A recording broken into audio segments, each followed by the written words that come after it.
Hey everyone, Joshua Kirk here with you once again, and now it's time for episode 255 of Album of the Day, in which for today's album review I'm going to be discussing the latest album from a New York rapper who has been a pretty big part of the underground scene for over a decade now, and but he's still kind of, in my mind, one of the more underappreciated people in hip hop because of his because of his sense of humor and his delivery being so unique from the rest.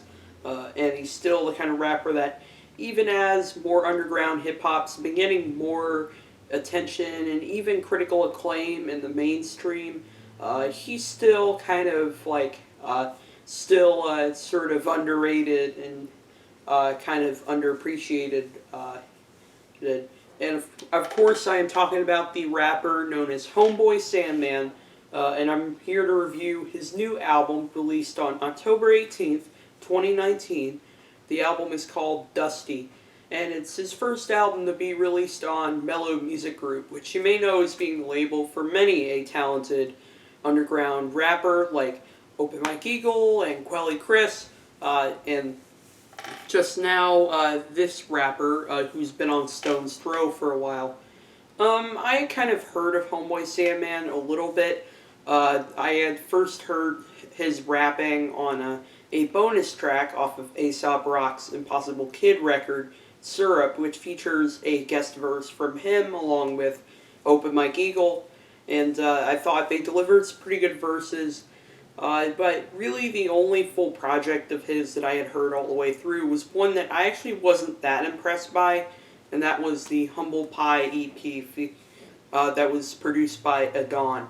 Though at times I think Homeboy had some really interesting flows and lyrical content on that project, I felt what really kind of ruined that album for me was that Adon's production was so lo-fi and so kind of claustrophobic that it kind of hurt whatever quality the tunes had to offer, and it kind of left Homeboy's verses being and it left Homeboy's verses being a little underwhelming. So, there's more I gotta hear from this guy, pretty much, but I know that one of my favorite internet reviewers, Mark Grondin, who runs the Spectrum Pulse channel, is a big fan and did a review of this album a month after it was released, and gave it a pretty high score too, probably the highest score I've seen of this album out of anybody, 9 out of 10. So I was thinking, hey, he seems to really love this one, and I trust his music taste. Why not give it a try? And I'm so glad that I did, because Dusty is one of my favorite hip-hop albums of the year. Not just when it comes to the underground, but pretty much any kind of hip-hop, even though a lot of underground hip-hop in 2019 I think has been very strong. If you look at Malibu Ken, or Hiding Places, the Billy Woods album, or Quelly Chris's Guns, this has been a pretty incredible year for this brand of rap. This is the kind of album that is definitely very kind of It definitely is the kind of album where you will get the meaning of some of these songs right out of the gate, but at the same time, it's still very complex and kind of, there's a lot to follow here. It's an album about communication and sort of how mind-bendingly complex that sort of thing can be. If you look at a song like Far Out, he's sort of talking about how he's going to rap about things that make you go eureka and stuff like that, and there's some pretty funny lines on the track. I'm like FIFO, FIFO with these small fries, come on wins, ties, all wins, losses, and no ties.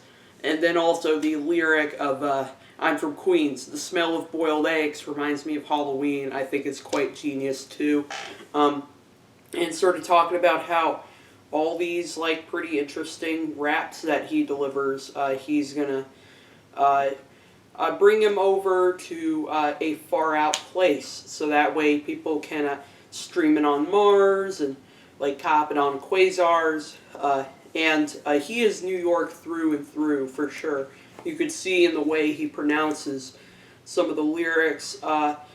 People go like "Hey you" with the Outlaw, and basically saying things that sound like "aw" at the end with a very thick New York accent, which I definitely really enjoy there. And I also love the kind of funky instrumental, the gentle electric pianos, the meaty percussion, and also the doo-wop vocals in the chorus. I think go really well over that hook.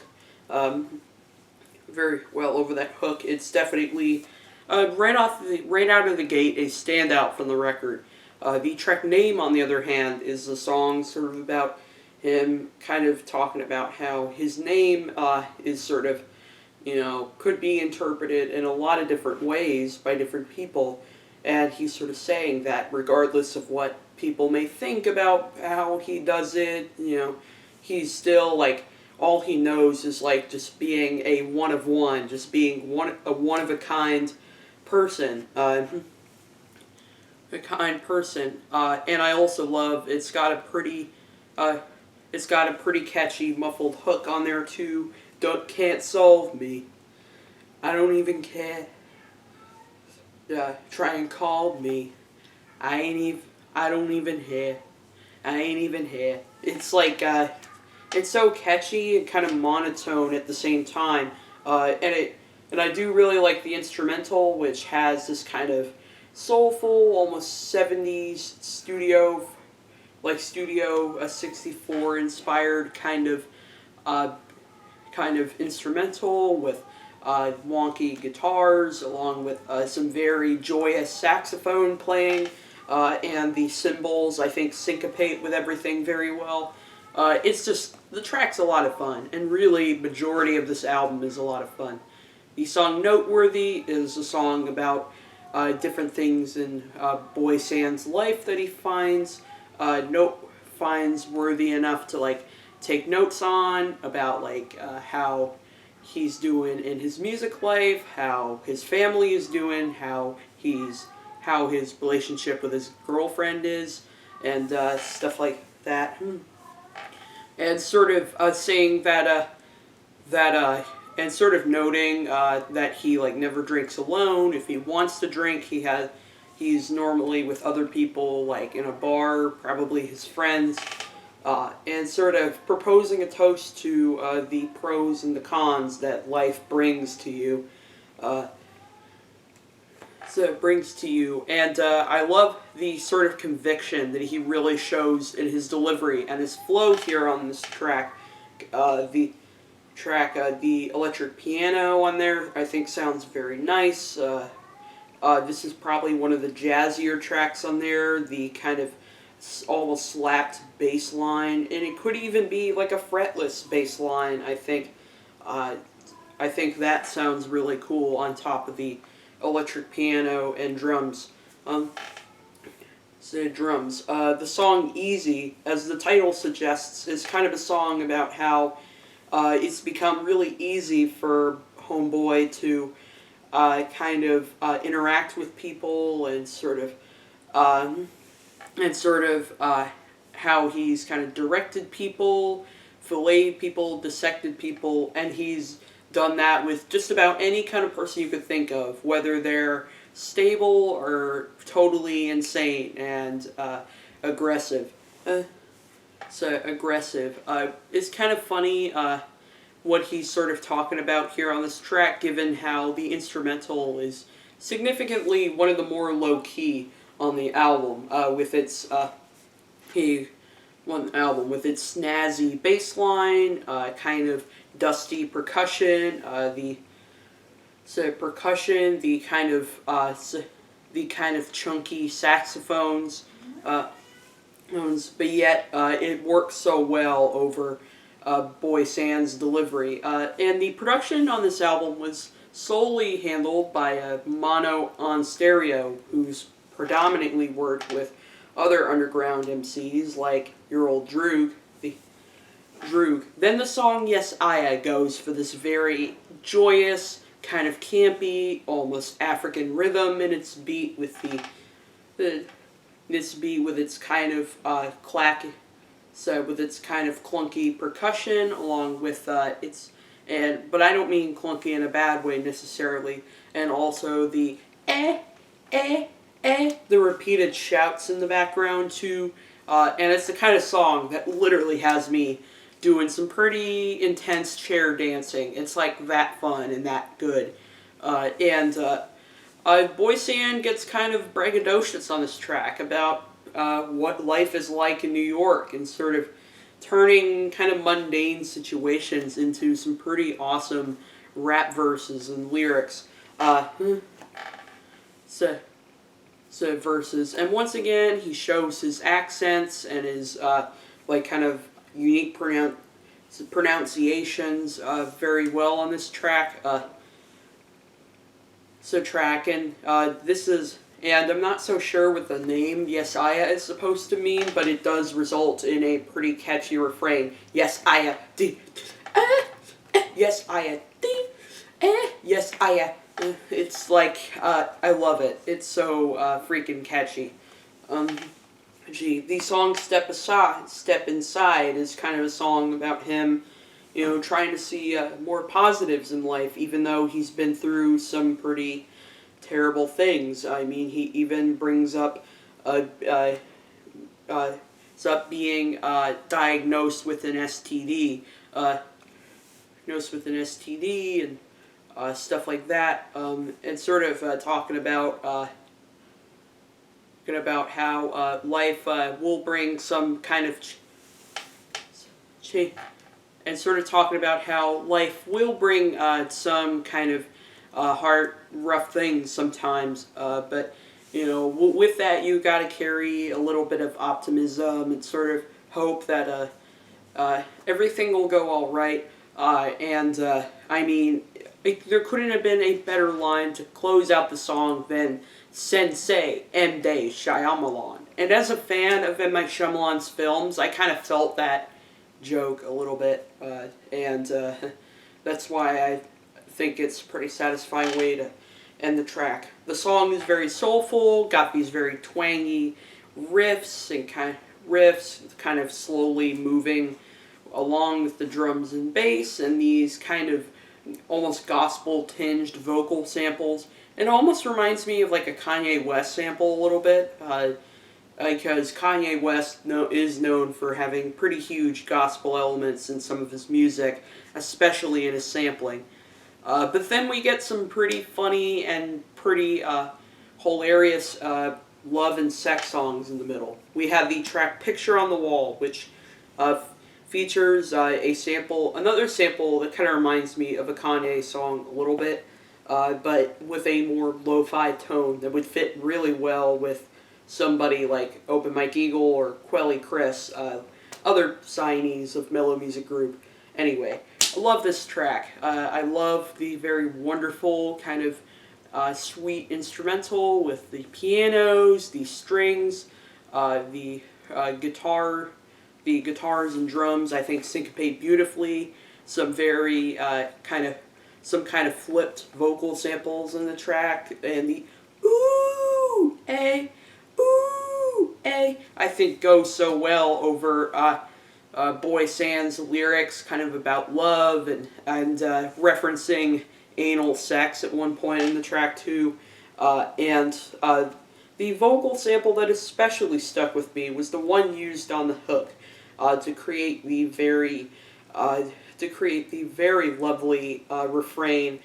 I got your picture hanging on the wall, picture hanging on the wall. I love it, and also his kind of playful banter at some points, as Spectre Pulse noted out, is quite amazing too, as he says, "Yo, baby, you the wallpaper on my phone. That's why I look at my phone so much. Baby, the reason I go to the fridge so much is because there's a picture of you on the fridge." But at the same time, as you hear lines like that, you can tell there's still a little bit of tension across the couple here, which I didn't really quite think about until seeing Spectrum Pulse's review that the couple's also sort of he's also admitting to sometimes they will get into fights and stuff like that, and sort of making you wonder if this couple really is a perfect one, but still, like, there's no denying, as you listen to the song, they really love the hell out of each other. Uh, but even more kind of sexually explicit, for sure, is the track Pussy, which is probably my favorite track on the album. And spoiler, that word pussy gets repeated at least 100 times in that whole song. Way more times than you would hear in any given Megan Thee Stallion banger today. So like saying that it's better than rapping or eating, that it's just the best, that in any situation lacking it, it's always what's missing, and so missing, if he would get paid in it, he most certainly would. It's what feeds him when he's out of avocado. It's what fuels him when he's riding his Shimano. Socrates said it best that it's life. I mean, he really is, really going out of its way to admit, just how much fun having sex is. And I also love the instrumental on this track. Awesome bass line that I think has a really nice groove to it. Love that electric piano solo that goes on at certain points of the song as we're getting these very kind of hilarious sex sounds, which it definitely sounds like something, this is essentially what it would sound like. This is essentially what porn sounded like back in the 60s, before the whole advent of like Pornhub and all that started coming up. And that guitar solo at the end, I will say, is pretty nice too. The track Wondering Why is a song sort of where homeboys sort of wondering why pretty everyday kind of mundane things happen. Whether it be like, if you say, hey, why you want to go on that date? Why you got those when you know it's low grade? Why you got mine when you got your own plate? Why you got rice? No, you wanted lo mein. And sort of wondering why certain things happen. Like there's a pretty hilarious line of why do vegans act like meat tastes like jackfruit? And saying, why do sandwiches have pickles? Why do men have nipples? Why do planes make me fart? And also there's a line at the end of if Apollo never landed, why that shit's so made up. Sort of wondering about Apollo a little bit. Sort of wondering if Apollo landed if there was no crater. Something I never really thought about before. The sample definitely reminds me of something out of a John Lennon song a little bit, from the electric pianos to the gentle acoustic guitars, and the vocal sample on the hook even sounds like John Lennon a little bit too. Then the song Lookout is just flat out a ton of fun.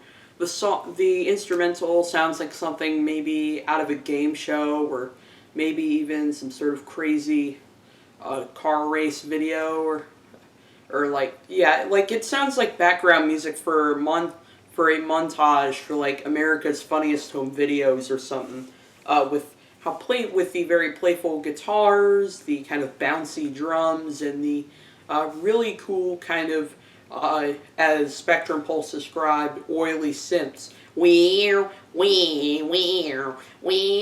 The melodies on those synths, I think, is quite incredible.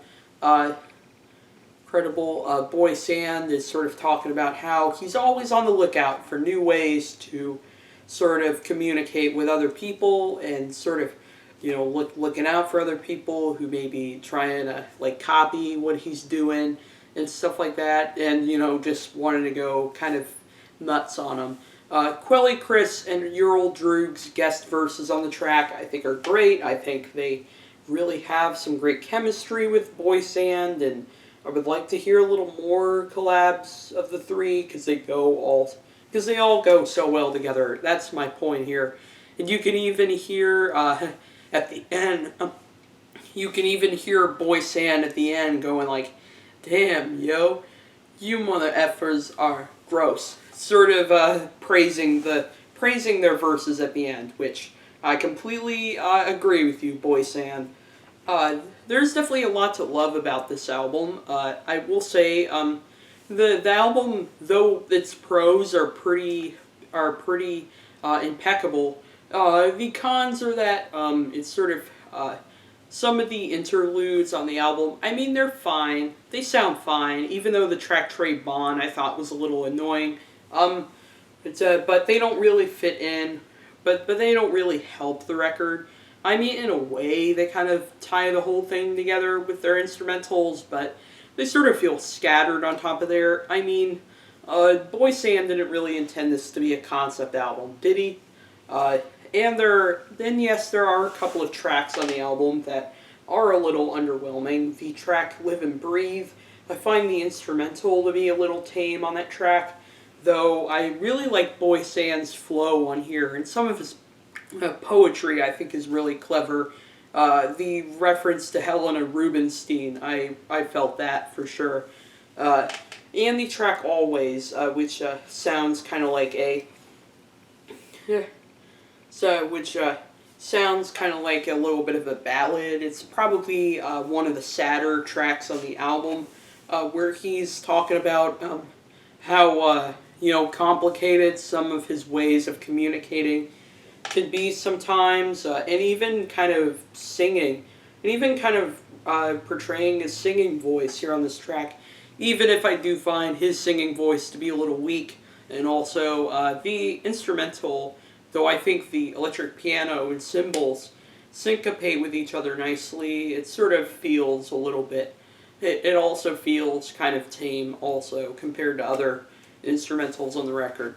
But other than those flaws, I think this is a great record. I think that this is the kind of album that I think totally deserves more acclaim than it's already getting. Though I've definitely heard plenty of fans who say they're pretty happy with this album.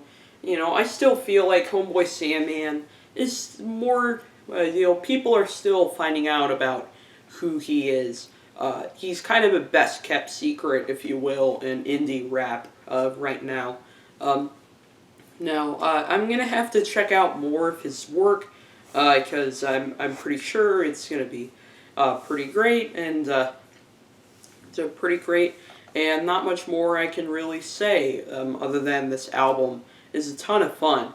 I'm going with a light 8 out of 10 for this new Homeboy Sandman record, Dusty, and I'll see you for episode 256.